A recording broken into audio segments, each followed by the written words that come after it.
Hi there, this is garyryanblair, and today we're going to talk about how do you become purposely unordinary. How do you stand out? How do you elevate your brand and make yourself unforgettable? So, let's get after it. Now, he was a joker and a smoker, but there's absolutely no evidence that I could find that he was a midnight toker. Theodor Geisel, otherwise known as Dr. Seuss, was a man who thought and who did things differently. And his life beautifully embodied the spirit behind one of his most important and famous quotes. Why fit in when you were born to stand out? Now, this quote begs the question, how do you stand out and make yourself unforgettable in a world of more than 8 billion people? Well, providing you with an answer to that riddle is the purpose of this here message. And it begins with an understanding that standing out from the crowd is a choice. See, standing out for the crowd, being uniquely different, and being a person or brand worthy of notice and attention begins with a simple decision.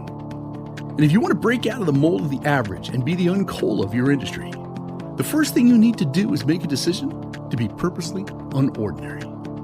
And while the overwhelming majority of people and organizations are working hard to fit in, it's the smart cookies who are doing everything they can to stand out.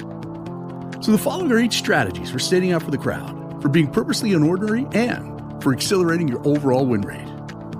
The first strategy is all about question management. When someone asks you a question, you must make sure that they get an answer that is bigger, that is richer, and far more thought-provoking than anything they ever expected. The second is how you deal with problems or problem management. When someone brings you a problem, bring them a solution that not only solves the problem, but which also delivers an opportunity for them to capitalize on immediately. The third is project management. When someone gives you a project, see to it that they get a plan that is bolder, more ambitious, and much more detailed than they ever hoped for. The fourth way to stand out has to do with deadline management. When you take on a task, you need to finish it under budget, before deadline, and with a cheerful attitude. The fifth way is conflict management. When a customer is a concern, you must go the extra mile as a policy and blow their mind by your professionalism and your responsiveness. The sixth standout strategy is all about quality management. When you do your work, you must make your name and your results synonymous with excellence, with consistency, originality, and speed.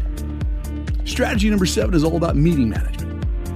When you participate in a meeting, you must anticipate questions, come fully prepared, and contribute your ideas with clarity and with conviction. And that brings us to our 8th and final strategy for standing out for the crowd. That is expectation management. When you engage in any activity, make it a point to underpromise, to overdeliver, and to demonstrably exceed all expectations. Now, if you think about it, individuals are not much different from companies. And having a trusted personal brand and a reputation of being remarkable, uncommon, and extraordinary will net you the same advantages as a company. You're likely to foster loyalty, to be trusted, be forgiven for occasional mistakes, and you'll even earn more money, especially if you develop a reputation for delivering insanely good and consistent results. See, we all build, manage, or destroy our own personal brand every day through our character, our choices, our actions, and our attitudes. With that said, you've got an important question to answer right now. What are you going to do today, right now, to stand out for the crowd, to be different, to astound and amaze, to be purposely unordinary? Now make your list, check it twice, and most importantly, implement it. Make it the very next thing you do.